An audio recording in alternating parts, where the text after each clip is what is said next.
Madureira, the cradle of black culture in Rio de Janeiro.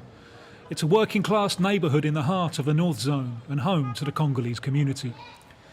This is where 24-year-old Moise Kabagambe lived.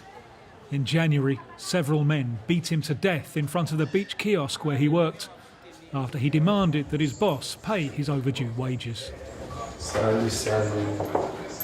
Since that day, Kabagambe's family has been fighting for justice. Among them, his cousin Danielle. After receiving threats, the family now has to keep a low profile. I can't do anything anymore. I'm afraid of what might happen to me out there. I feel that if I go out, I could be killed, like my brother.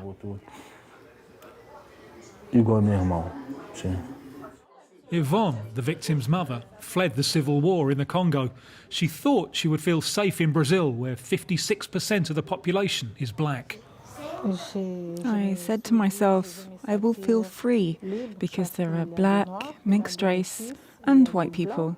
I'll be very well here. But the reality is far more complicated. According to the latest Atlas of Violence, in 2019 in Brazil, 77% of homicide victims were black. Danielle argues that here, for black Africans, there is a double penalty. There is discrimination not only of black people, but also of foreigners. I worked in several places, several companies, but sometimes for them, a foreigner is an inferior person. There are certain things you can't access.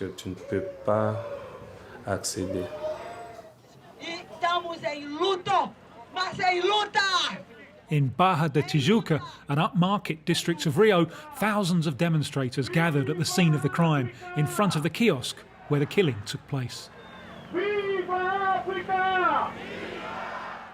The case has been widely publicised, and the protest was far bigger than Kabagambe's family had expected. Beyond this xenophobic crime, it's racism more generally that these demonstrators came to denounce.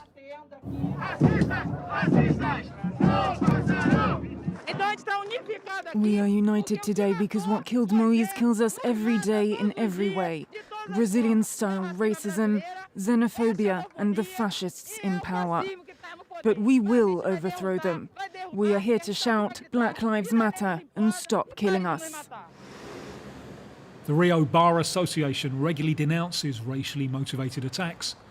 Rodrigo Mentego defends Moise's family and many others. Files pile up high in his office. Because unfortunately here, one case appears, and then another, and they are all urgent. None of these cases are simple. Brazil has been deeply scarred by the legacy of slavery, though in recent times it's tried to portray itself as a welcoming, tolerant country.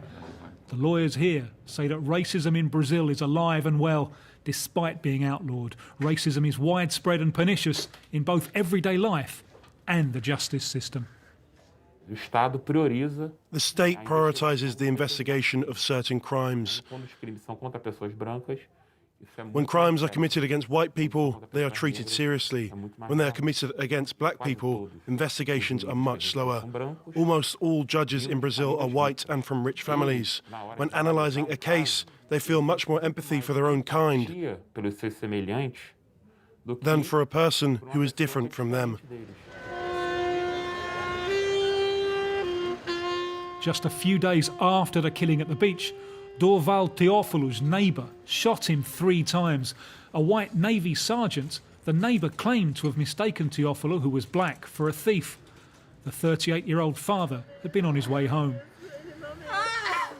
At first, the killer was accused of manslaughter, but the uproar was so great that he is now facing murder charges. Agora tá aí, ó, por causa de engano. Engano não, uma covardia. Isso não foi engano, não. Isso foi covardia, foi racismo, menos engano. Isso é revoltante. Não pode acontecer mais isso. Justiça falha. Nosso Brasil. É errado isso. Nosso amigo tá aqui, ó.